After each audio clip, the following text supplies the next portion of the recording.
Donc dans cette vidéo, on va voir un petit peu comment on peut importer une image dans CATIA pour pouvoir l'utiliser pour prendre des cotes. Donc ça se fait à partir du product. Donc faire bien attention ici d'être dans un product. Et on va pouvoir aller rechercher ici le sketch tracer.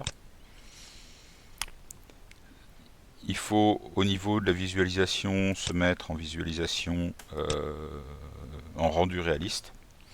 Et également bien penser à se mettre en vue de face. Donc on le voit ici pour pouvoir insérer une image. À partir de là, je vais pouvoir insérer une image. Je vais aller chercher ici sur bureau l'image ici de la pale. Alors cette image, c'est une image récupérée sur internet, on va pouvoir lui définir l'origine du dessin. On va pouvoir définir ici les dimensions liées à l'image. Donc si jamais j'ai une pale d'à peu près 20 cm de diamètre, je vais mettre ici que j'ai un rayon de 100 mm. Je peux éventuellement cropper mon image de manière à réduire un petit peu son importance sur le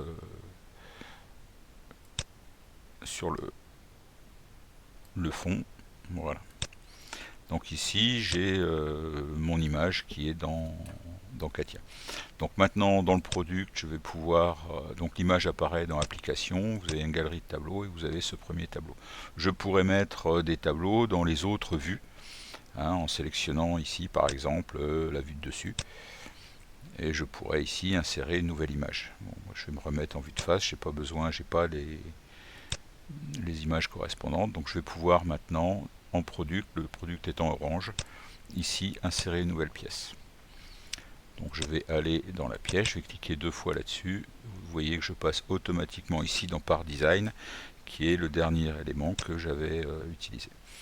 Donc je vais commencer par dessiner une esquisse, donc une esquisse dans ce plan. Esquisse qui va me permettre ici de avec cet outil là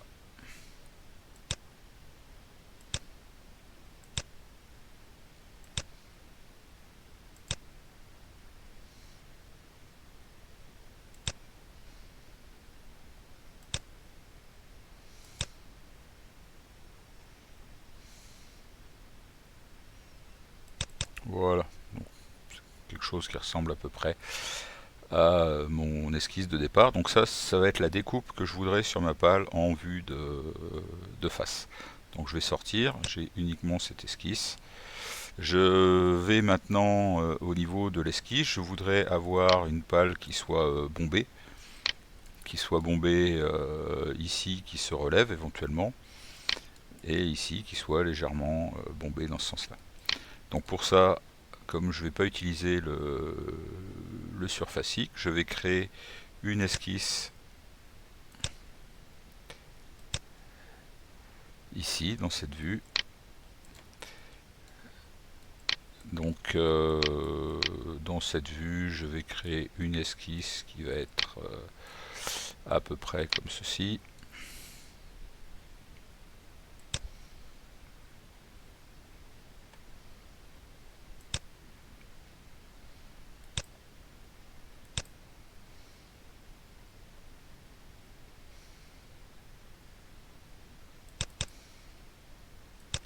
Alors je vais pouvoir éventuellement la rebouger après, il n'y a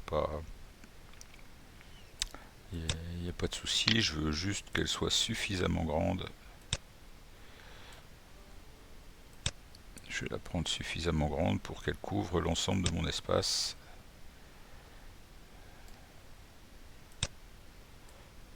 Voilà.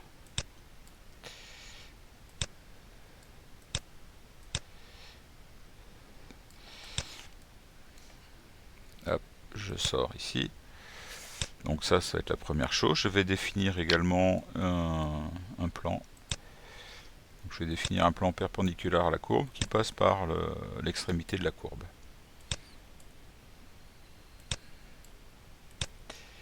Et je vais définir une esquisse ici.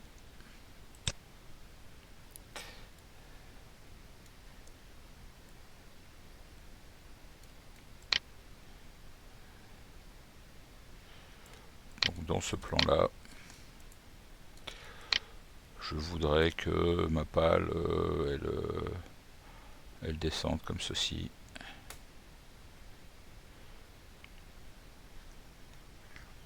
Allez, je fais un petit peu n'importe quoi, mais bon,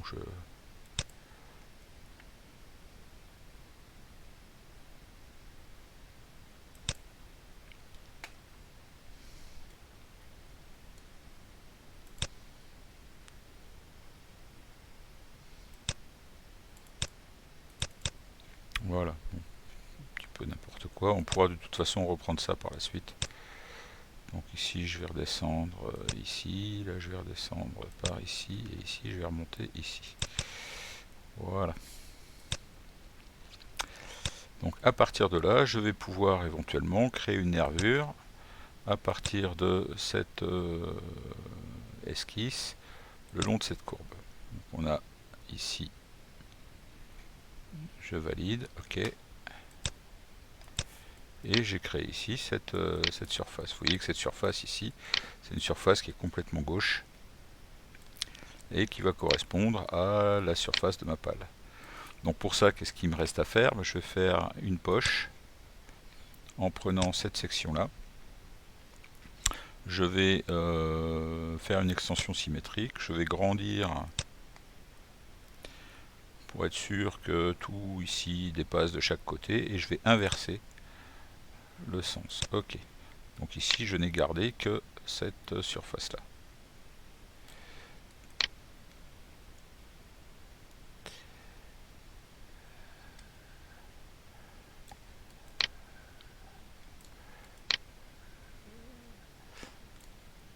Alors, voilà la surface que je voudrais garder, cette surface ici, là. Et cette surface-là, pour la garder, je vais utiliser une fonction coq. Je vais utiliser la fonction coq. Donc j'ai une fonction, voilà, coq ici. Ok, hop. Annuler. Au niveau de mon corps principal, vous voyez qu'il reste des petites choses ici, je ne suis pas monté assez haut. Donc au niveau de la poche, je vais agrandir encore, histoire que ça dépasse et que je n'ai plus que ceci. Donc ici je vais faire une poche 0,5 mm par exemple pour ma... Et je vais retirer cette face là et retirer cette face là. Et retirer, alors est-ce que là tout est retiré? Oui, tout est retiré, ok. Voilà, donc là je n'ai gardé que cette surface. Bon, elle n'est pas terrible, je vais aller réincurver ça. Alors, on va faire réapparaître ceci, ça, je vais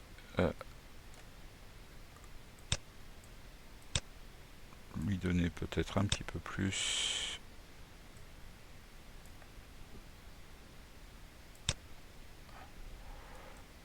de curve. Et puis de l'autre côté, sur cette nervure là également.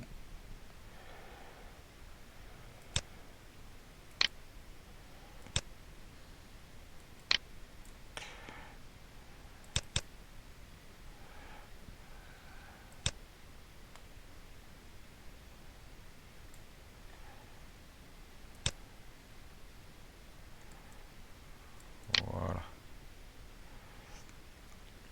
Donc voilà la courbe que je veux obtenir. Donc ça je vais le cacher. Je vais recacher mes esquisses.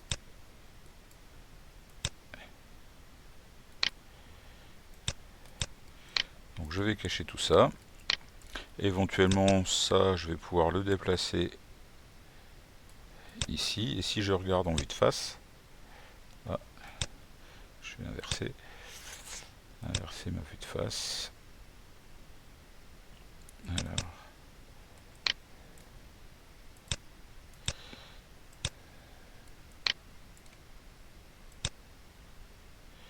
voilà, je vais me remettre ici en vue de face. Vous voyez que j'ai bien ici dans ce profil là.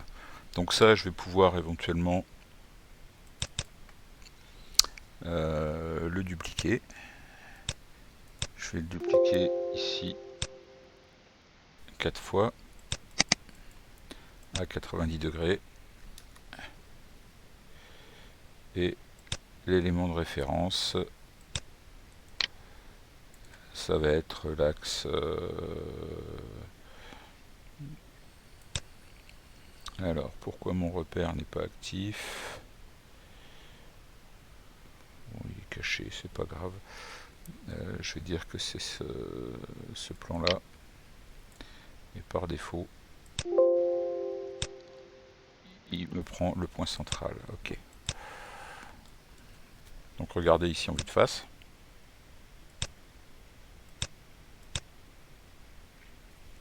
Voilà, j'ai quelque chose qui n'est pas trop mal. Je vais pouvoir ici créer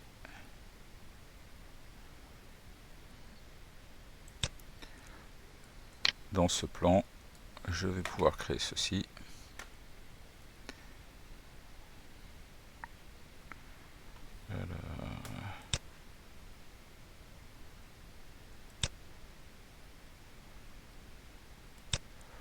On va créer ça, tant qu'à faire, on va créer tout de suite le petit trou qui est ici.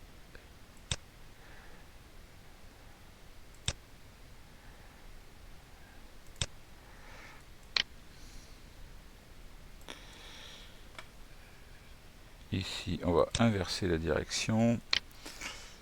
On va limiter ça à, je sais pas, on va voir 20 mm si ça passe. Aperçu, c'est même beaucoup.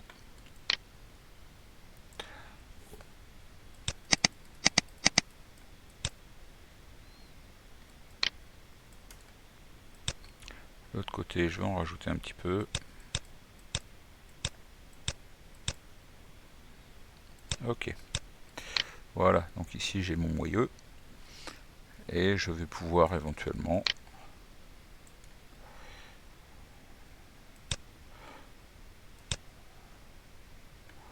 en vue arrière définir toujours dans ce plan. Alors si j'inverse, je vais pouvoir ici aller définir ceci.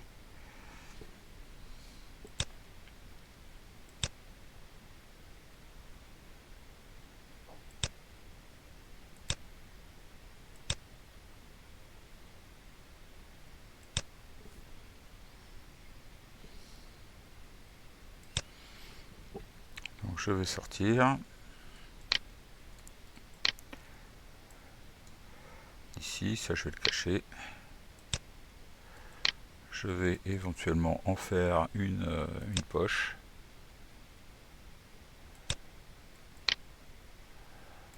Je vais inverser la direction. Ok. Voilà. Et puis de l'autre côté, je peux faire la même chose. Je peux dire que je fais de nouveau une poche.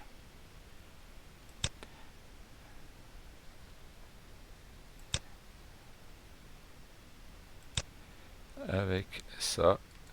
Et là par contre il va falloir que je joue un petit peu du...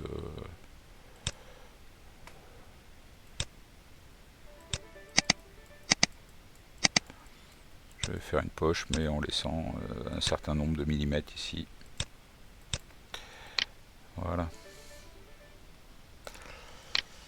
Donc voilà pour la réalisation ici de cette pièce. Si jamais je remets, si je réaffiche mon tableau et que je regarde en vue de face, j'ai bien quelque chose qui ressemble à ce que j'avais au départ. Donc maintenant, si je cache mon tableau, que je me mets éventuellement avec une vue qui n'est pas une vue réaliste, mais en mettant les arêtes, voilà ici ce que je veux obtenir, avec les vues en vue de côté, voilà la pale. Bon, elle n'est pas terrible. Elle n'est pas terrible. D'un point de vue aérodynamique, je parle, hein, mais bon, après... donc si je veux la modifier, la solution, c'est d'aller remodifier mes esquisses.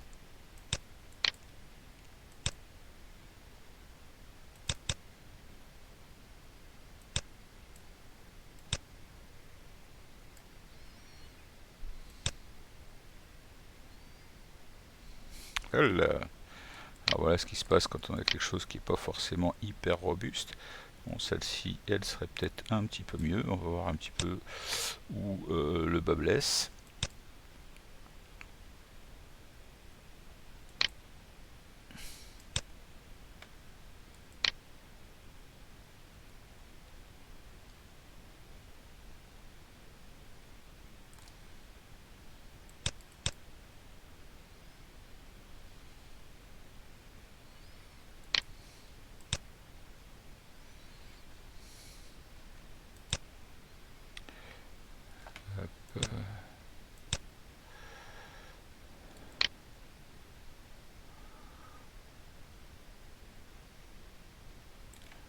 Ouais. C'est cette esquisse-là. Il va falloir que je la remonte par rapport à ça.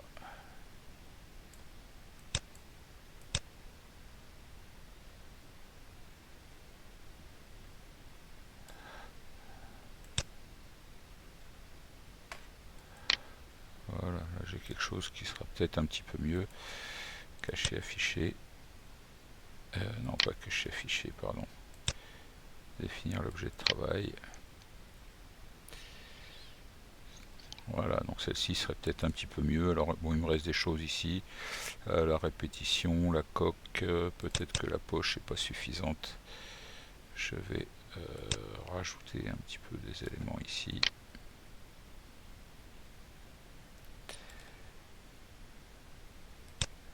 Ok, et donc au niveau de la coque, il faut aussi que j'enlève ceci.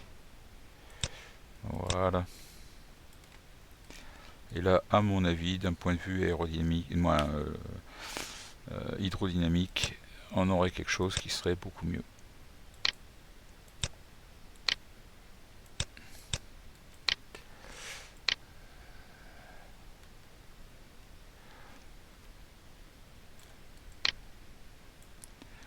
D'accord, donc là encore, peut-être cette partie-là qui serait à l'extrusion ici, qui serait à augmenter un peu.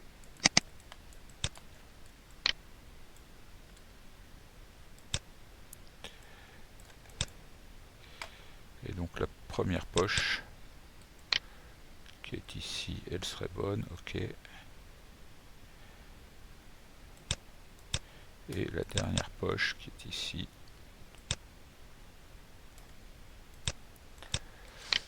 Ok, voilà.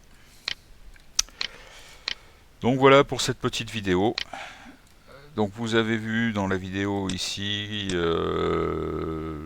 la réalisation ici d'une double courbure et surtout la partie la plus importante, comment insérer une image.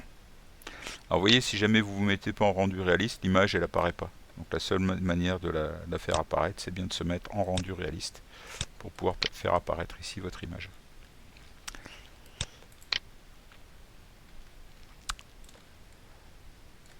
Donc voilà, rendez-vous la prochaine fois pour d'autres fonctions sur l'utilisation de CATIA.